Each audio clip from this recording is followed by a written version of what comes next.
welcome everyone. It's another exciting edition of 55 and 5, the only show on YouTube that goes through all 121 of the 1955 Parkhurst Wrestling cards.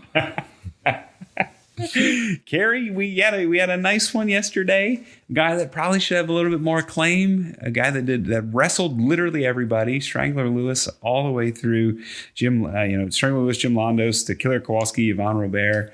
And given some of the highest honors by the Canadian government. Yeah, which I thought was amazing.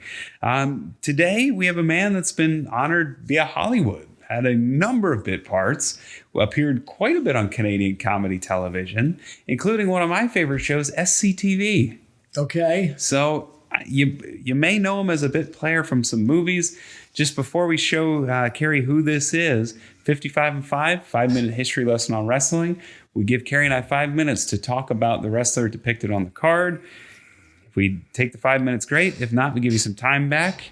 Today we're going to be talking about, we have Captain Lou, we have Uncle Gunny. Well, this is Big Lou. Cary, what can you tell me about Big Lou Pitoscia? Well, the number is right. 13. It's unlucky for me.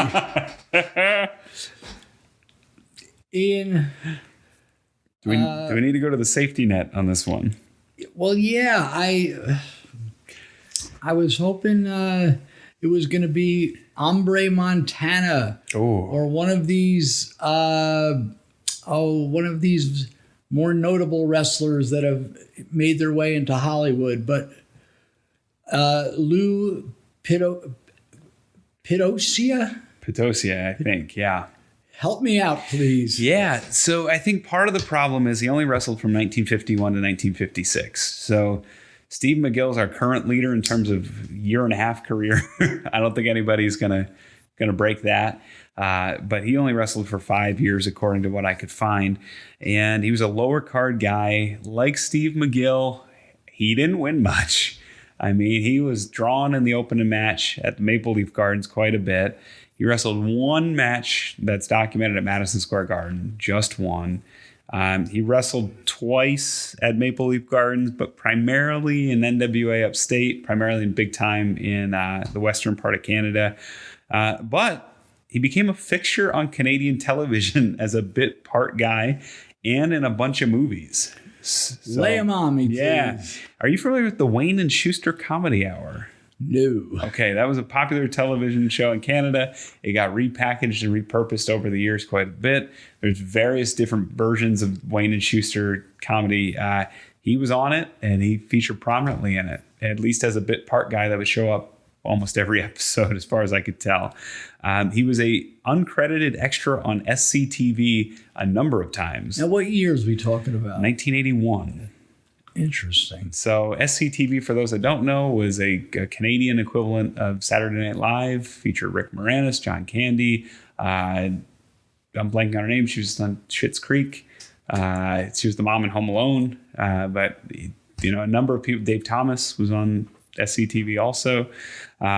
So you'd see him frequently on that if you were looking hard enough for him. Then he landed some speaking roles in Hollywood. Find the Lady, All in Good Taste, Mr. Nice Guy, and he played Mook in Moonstruck. Never saw it. Never saw The Great Cher. We got 3 minutes. Let's talk about Cher. No. So, I mean, that's interesting. He seems to be a big guy. The card lists him at 6 feet 255. So I'm 6 feet 220 right now. So imagine me with 30 extra pounds, and you'd have Big Lou. So he retired from wrestling in 56. Yep. And then he's on that, what was the name of the first show? Wayne and Schuster. And that ran, do you have any idea? It looked like 60s through the 80s. There was different variations. Really? Yeah. So he kept his feet wet in the acting game. Yeah. I'm kind of stunned. This is our third actor. We had Vic Holbrook. We've had a number of actors, and I guess I never anticipated that we'd have folks that moonlighted or continued their career as actors. Well, it makes sense. It does. There's theatrics involved in wrestling. So if anybody knows any more about Big Lou's wrestling career, please let us know, because not much is out there. Seems to be an opening match guy, but if you know any more, leave it in the comments. We'd love to know more about Big Lou Pitoscia. And we've gotten, I've requested help, and we've gotten help from guys like Greg Oliver, Pat Lepard, Tim Hornbecker. I don't know the guy's name, the guy that has that OST. Right, but he's been very helpful. He's in New Zealand. Good guy. And anyone else, Les Thatcher, whoever, might have any hints about these guys, please chip in. Well, we won't need anybody to chip in tomorrow. That's your clue.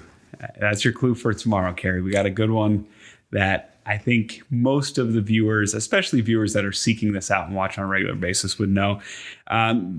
We might need some help on Thursday. On Friday, we're going to need to call the missing persons unit for Friday. Unfortunately, Cary, that's the upcoming schedule on Friday. I'm not sure if Fridays exists. I think it might be a phantom person. Okay. So that's your hint there. So this has been a fun one. We learned a little bit about Big Lou, apparently an accomplished actor in Canada and the United States. Got a number of bit parts through the years, including the great Oscar-winning Moonstruck. And that's a good way to end his life. He led a long life, lived from 1928 to 2005. So nice, good 77 years old. All right. Yeah, so that's it for Big Lou. That's it for today's on 55 and 5. We had a good time, and we invite you back tomorrow, 8 p.m. Eastern. You're not going to want to miss tomorrow's. It's somebody that everybody knows. It's a big one, so you're going to want to tune in. I'd like to thank AJ, our producer from Bisson Creative and Web Design, Cary for indulging this massive project. We're closing in on 30% done, which is pretty exciting.